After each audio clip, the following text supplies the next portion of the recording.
Did you recently start a keto diet and now you're feeling dizzy and confused?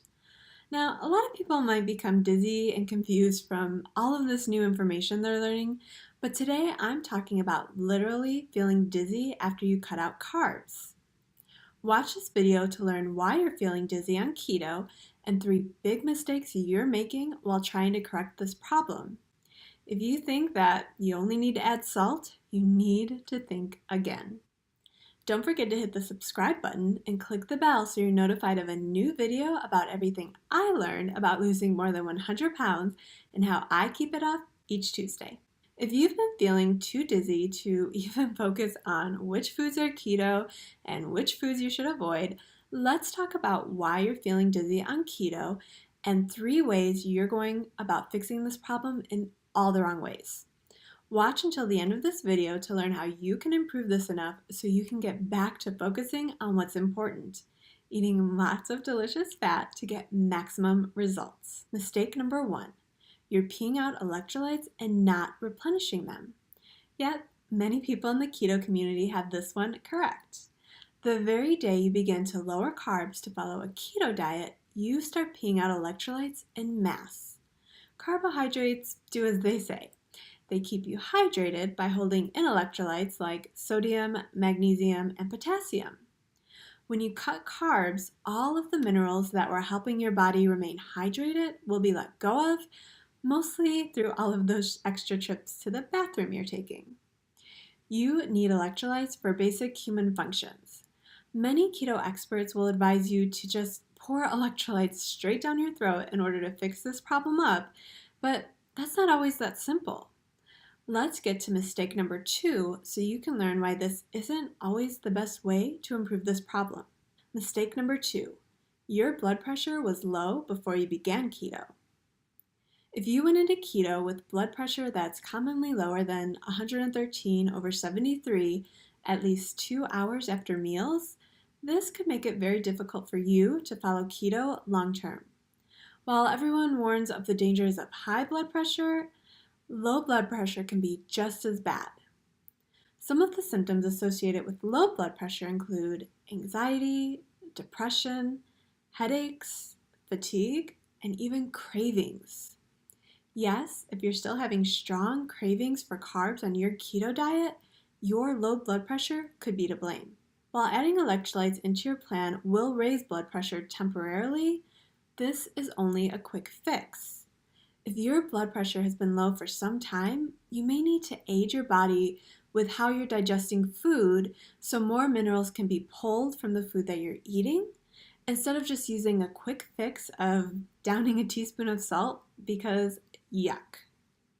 If you're unsure about how to aid your body in food digestion, check out the digestion course at eatingfatisthenewskinny.com/digestion.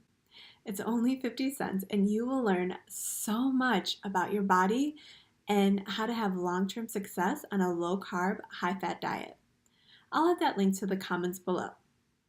If you feel like you're just absolutely drowning yourself in electrolytes since you began keto, let me know in the comments below. Or if maybe you found a keto electrolyte supplement that you absolutely love and works well for your plan, comment below to help others out who may be struggling with this lifestyle.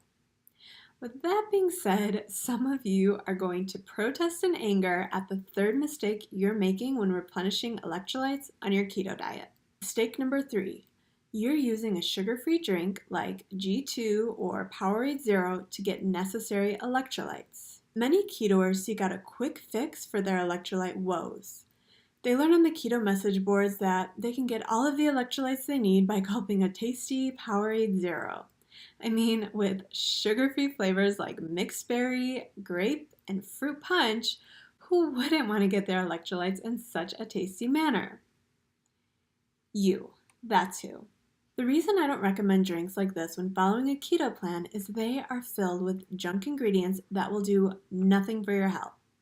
While I understand many people are following a keto diet for the weight loss benefits, we should also be focusing on the health benefits that come along with keto.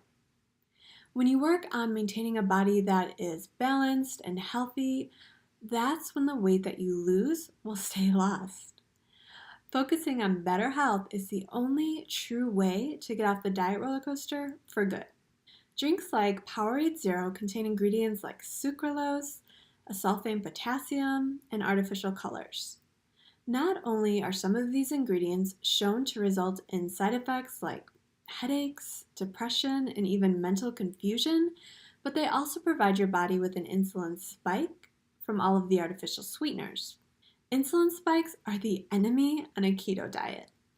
Insulin spikes from empty artificial sweeteners are even worse because your body thinks nutrition is coming in, but it becomes confused when that nutrition never arrives. I know this is a lot of information to take in one short video, and perhaps I just ruined your life by telling you to quit the artificially sweetened drinks.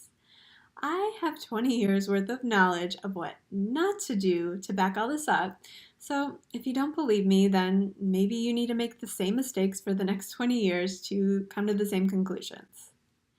If you want to learn even more about how to help your body digest food better so you don't have to constantly cram electrolytes down your throat, check out our new episode of Chat the Fat. We're digging deep into low blood pressure and the steps that you can take to improve this issue so keto becomes an easier lifestyle for you. I tried low carb and keto diets for more than 20 years and I failed miserably. I had low blood pressure and I didn't even know it. Learn how I finally overcame this in today's episode. We even have a special download for you from our Keto Decoded course about the steps that you can take to avoid the dreaded keto flu. Dum dum dum. All right, you can get that download at chatthefat.com/episode 4. This video is helpful for you. Please remember to like, comment, and share with your friends so other people can learn this valuable information. Don't be stingy. Help me spread the high-fat love. Of course, I'll add other ways we could connect in the video description, so check those out and let's connect. I'll see you next Tuesday with a brand new video about protein in relation to your keto diet. Moderating your protein is only half the battle when it comes to keto, so stay tuned to learn how else protein could be hurting your success long term.